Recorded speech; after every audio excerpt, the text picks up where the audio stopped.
estas coisas, que sinal haverá da tua vinda e do fim do mundo? Eles pensaram que com a destruição do templo viria o fim do mundo. Jesus nunca disse, então virá o fim do mundo, mas disse, virá o fim.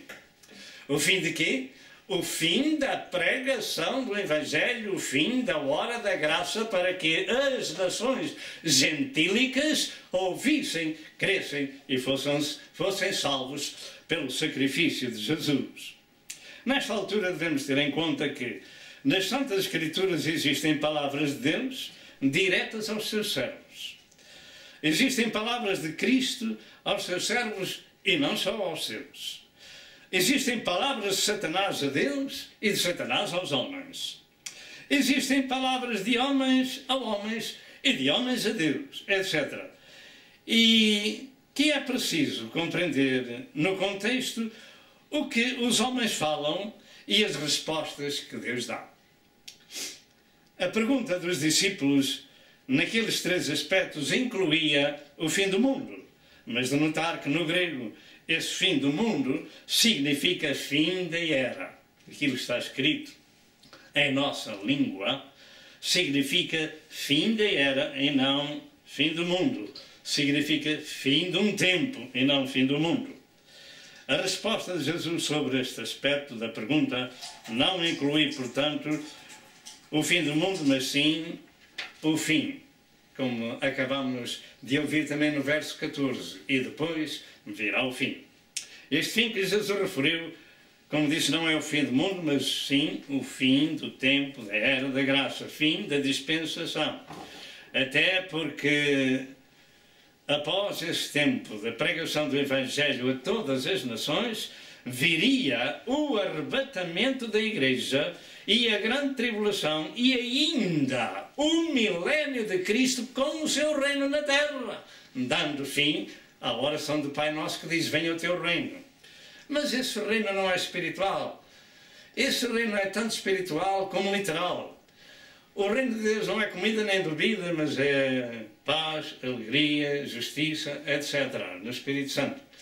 Mas o reino conclui-se quando ele for implantado na terra, porque são tantas as Escrituras que nos falam desse milénio de Cristo na terra com o seu reino, sendo ele a governar com a Igreja glorificada e com Israel a partir de Jerusalém. São Mateus 24.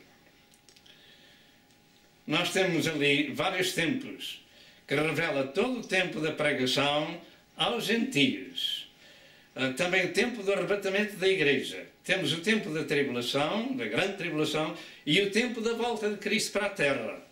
E esse tempo da vinda de Jesus, ele próprio afirmou que ninguém sabe. Ora, se ninguém sabe, eu vou ler esta escritura e vou dar mais outras, mas vou dizer Mateus 24, 36, Marcos 13, 32 e Atos 1, verso 27. Vamos ler Mateus 24 e verso 36. Porém, daquele dia e hora ninguém sabe, nem os anjos do céu, nem o Filho, mas unicamente meu Pai. Quando ele virá buscar a sua igreja, quando ele voltará para a terra para levar a sua igreja, ninguém sabe. O que sabemos é que depois dele levar a sua igreja para o céu, passam 7 anos. Isso a gente sabe. Louvado seja o nome do Senhor. Se ninguém sabe porquê os homens afirmam datas, pergunto. Se ninguém sabe porque o mundo anda apavorado com essas notícias. Estudemos as Escrituras e o engano acabará. Outro sim, lembre-se que eu tenho mencionado as Escrituras e mencionarei que nós devemos andar informados daquilo que as Escrituras nos informam para um tempo muito próximo.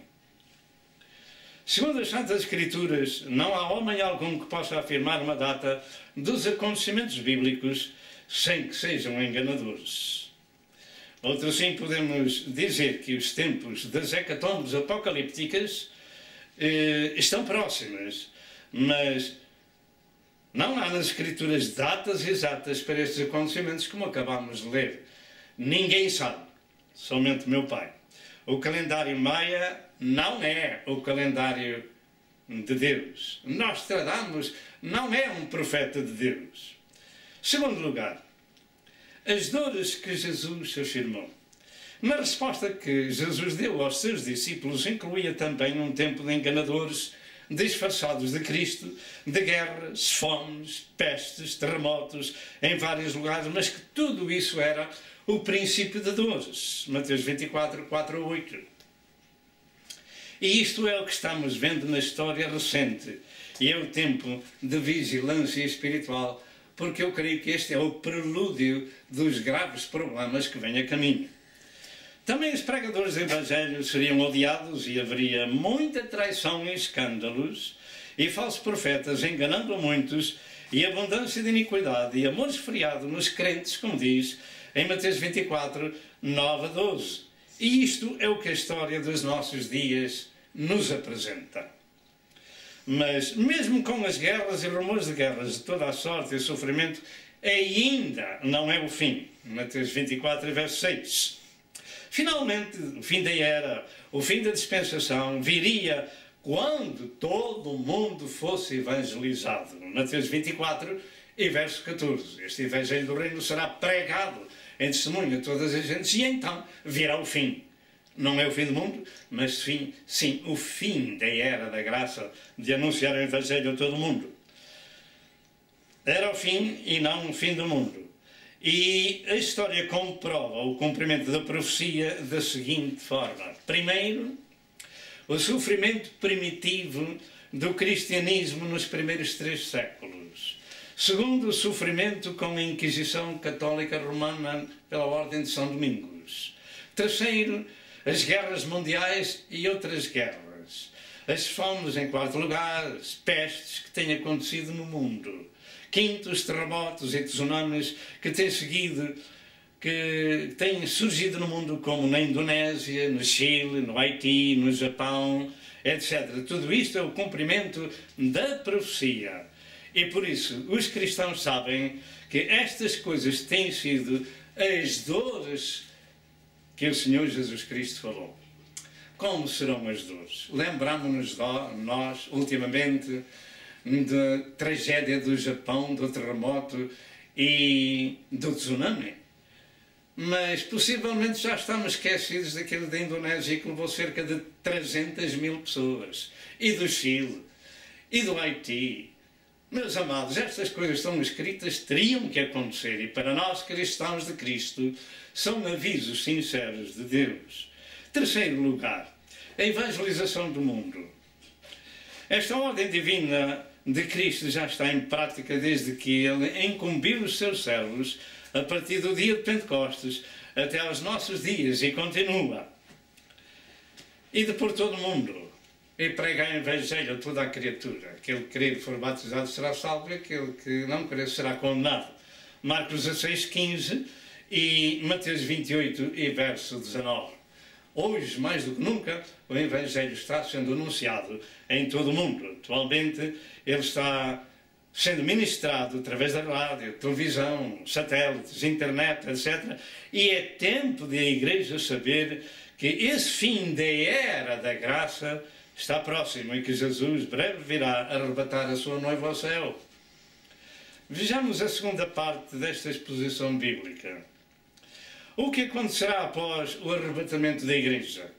Nesse tempo virá sobre a terra a grande tribulação de 7 anos com toda a sorte de destruição. Esta grande tribulação de 7 anos compraz em 2 secções. Uma será 3 anos e meio de paz aparente e a segunda, os segundos 3 anos e meio de grave destruição sobre a terra chamada de grande tribulação. Ainda que existam várias interpretações deste assunto, o que vai ser dito é a interpretação quase universal do cristianismo bíblico. Primeiro, com o arrebatamento da Igreja começam então esses chamados 7 anos da grande tribulação sobre toda a terra e seguem as Escrituras. Daniel 9, 27, Daniel 7, 25, Daniel 12, verso 7, Apocalipse 11, verso 2, Apocalipse 12, verso 6 e Apocalipse 13, verso 5. Segundo, Esse tempo é chamado de ira de Deus sobre a terra. Contudo, Deus livrará a sua igreja desse tempo da ira. Deus livrará a sua igreja desse tempo da ira. 1 Tessalonicenses 1 e verso 10 e 1 Tessalonicenses 5 e verso 9. O Senhor nos livrará da ira futura. Terceiro, o arrebatamento da igreja de Cristo vai deixar a terra um vácuo de enorme dimensão, porque cerca de 1/4 da população da terra, que são os seguidores de nosso Senhor Jesus Cristo, sairão da terra para o céu tão rápido como um piscar de olhos, como diz em 1 Coríntios 15, 50 a 52 e 1 Tessalonicenses 4, verso 13 ao verso 18. Leia estas escrituras, porque num abrir e fechar de olhos, a igreja sairá da terra tão rápido que não dá para aquele que estiver ao nosso lado e não for salvo, não dá para entender. Será muito rápido.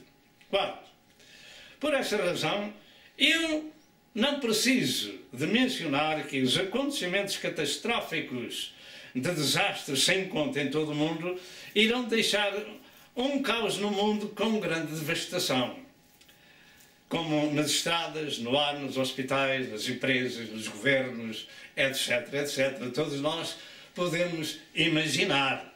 Cada um de nós pode imaginar esse assunto. Como será a falta de 1/4 das pessoas nos seus empregos, nos governos, nas chefias, etc, etc. Imagine só. Imagine. Esse caos será enorme e com muitas perdas de vida. Por exemplo, os automóveis que guiavam aqueles que foram arrebatados, os médicos que operavam as pessoas nos hospitais, os militares que defendiam a pátria, tantas outras coisas, os aviões que muitos seriam salvos, aqueles que os guiam, os pilotos, barcos, etc, etc. Imagine os pilotos a deixarem os barcos sem governo, os automóveis sem governo, governos sem governo, e etc, etc. Imagine o caos e o desastre que vai acontecer, os desastres que acontecerão por todo o mundo. Não abrir e fechar de olhos. Meus amados, quinto lugar, que após os primeiros dias da grande confusão em todo o mundo se levantarão 2 homens na terra. Levantar-se-ão 2 homens na terra que governarão o mundo por esses 7 anos. Um será um político chamado de Anticristo e o outro será o falso profeta, o chefe de uma religião universal. Estas coisas estão escritas em Apocalipse 13, verso 1 ao verso 18. Será o tempo da imposição da próxima Inquisição. Todo aquele que tiver a marca do Anticristo poderá fazer a sua vida normal. Aquele que não tiver será simplesmente guilhotinado ou degolado. De maneira que estas 2 bestas, estes 2 homens, governarão o mundo por 7 anos até que Cristo volte para a terra. Mas estes 2 homens serão muito queridos no mundo, pois que com o poder satânico resolverão os problemas iniciais que o caos do arrebatamento deixou sobre a terra.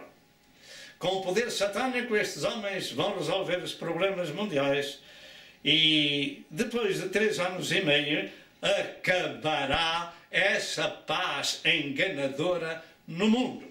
6º lugar, que após esse ponto começarão os 3 anos e meio da grande tribulação sem par na história da Terra e da humanidade, porque o Anticristo vai se assentar no templo de Deus e proibir os sacrifícios animais no templo de Deus já reconstruído e vai dessecrar o templo assentando-se no templo de Deus. 2 de Tessalonicenses 2, verso 3 e verso 4.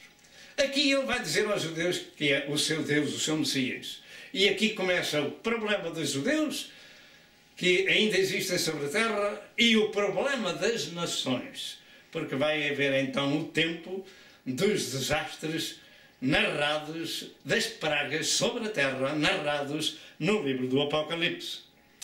Esse tempo é chamado de abominação da desolação. Daniel 9 e verso 27.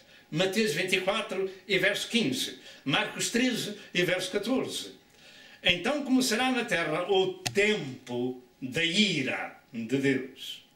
Esse tempo da história da humanidade será um tempo de enormes e graves tragédias sobre a terra, onde cerca de 3/4 da sua população vai perecer.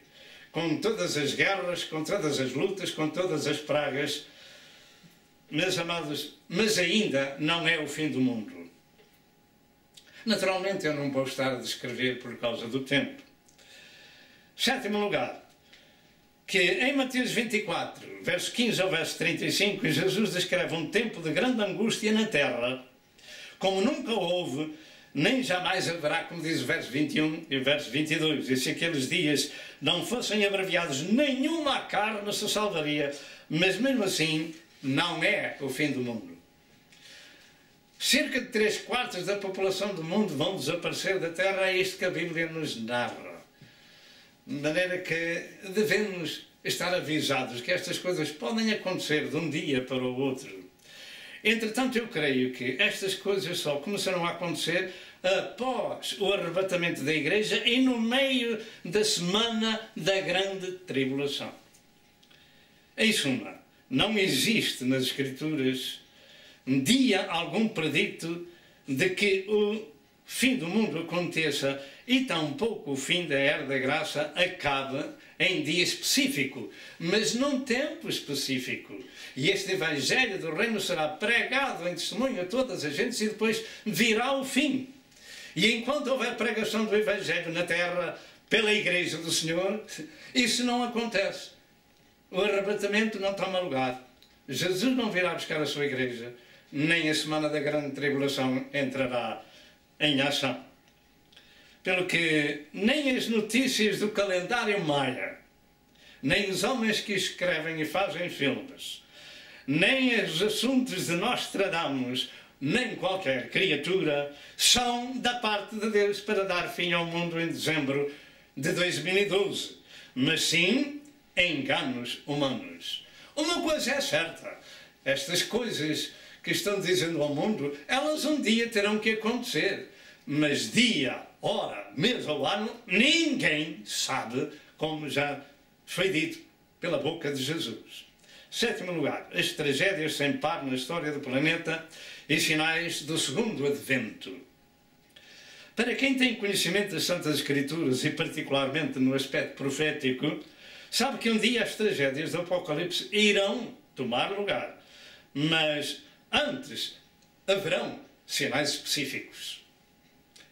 Isso os servos de Deus andam informados porque leem e ouvem as Santas Escrituras. Contudo, não há nas Escrituras um dia específico para isso. Essas tragédias tanto podem acontecer hoje como amanhã, como em 2012, ou 2013, ou 2014. Louvado seja Deus. Ou até muito tempo depois. Levar até muitos anos ainda.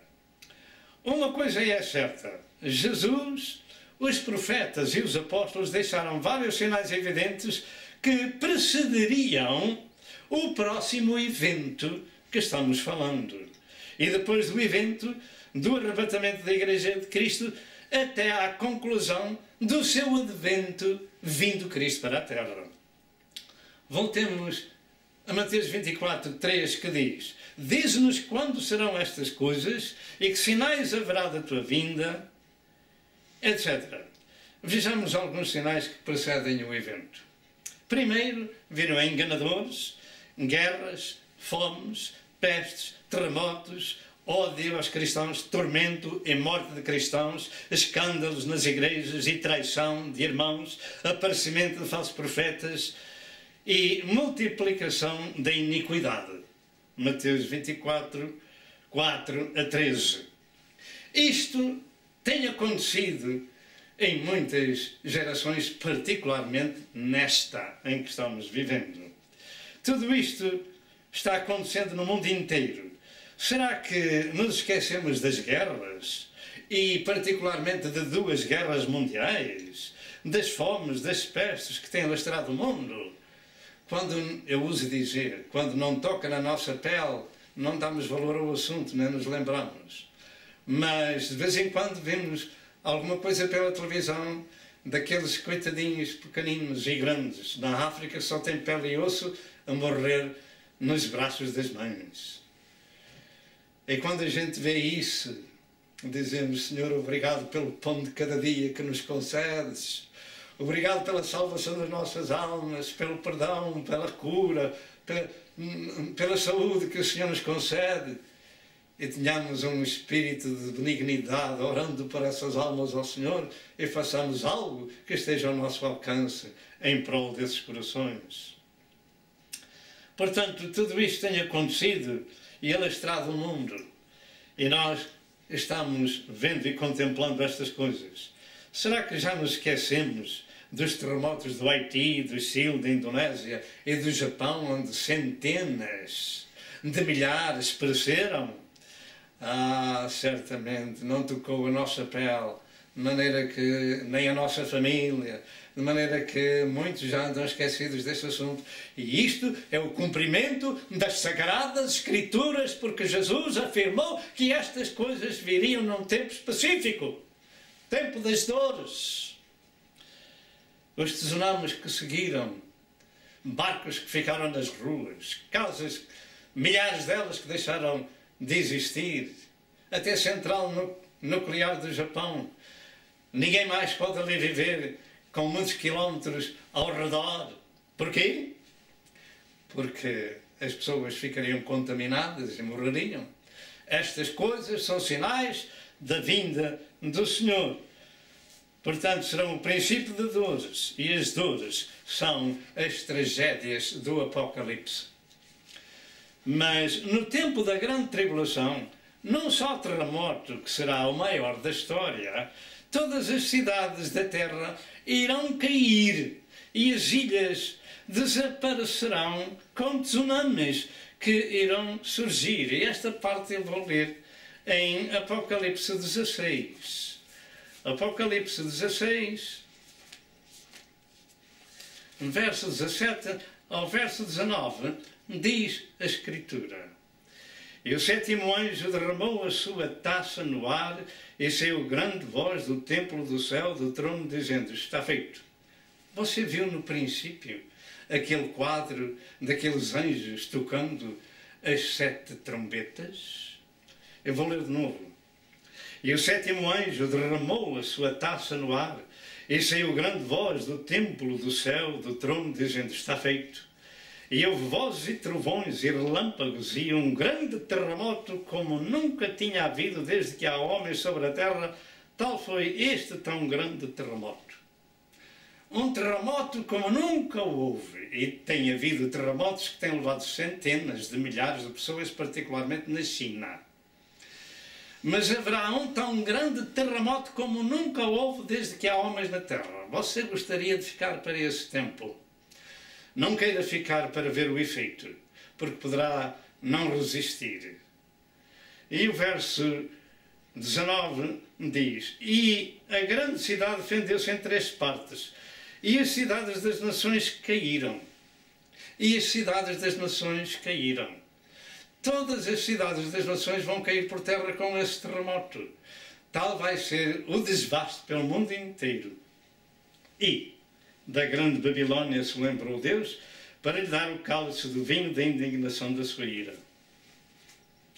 Imagine todas as cidades das nações partidas aos bocados, ilhas submersas, e quanto aos milhões de pessoas que habitavam nessas cidades, todas partidas, e nessas ilhas, os habitantes delas, que serão aos milhões. O que será feito deles? Ah, pastor, agora estão a entender porque é que você disse que cerca de 3/4 da população do mundo vai perecer. Não só desta forma, de outras que a Bíblia nos ensina e que nós não estamos dando as Escrituras, porque este estudo bíblico foi feito para ser o mais rápido possível. Entretanto, vejamos vários sinais que deveriam preceder o tempo do segundo advento de Cristo. Primeiro, o retorno do povo judeu à terra prometida. é um sinal evidente para ti e para mim. Israel voltou à sua terra. Uma nação nasceu num só dia, conforme está escrito em Isaías 66 e verso 8. Eles viriam dos 4 cantos do mundo. Jeremias 30 e Jeremias 31. Ezequiel 36 e Ezequiel 37. Na visão dos ossos secos. Poderão estes ossos viver? Estes ossos, disse Jesus ao seu profeta, disse Deus ao seu profeta, são toda a casa de Israel. E Israel ali está, desde 14 de maio de 1948. Sinal evidente. A nação mais avançada do mundo nestes dias em tecnologia. Segundo, o Império Romano restaurado seria outro sinal. As fronteiras da Europa foram abolidas a partir de 1993. Sabe destas coisas? Este é o cumprimento profético de Daniel 2 e Daniel 7.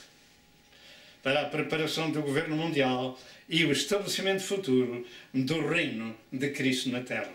Terceiro, a situação corrupta no mundo. A situação corrupta moral, social, religiosa no mundo e até espiritual seria um cenário que precederia o segundo advento de Cristo. E é isso que o mundo atravessa em nossos dias. Violência por todo lado.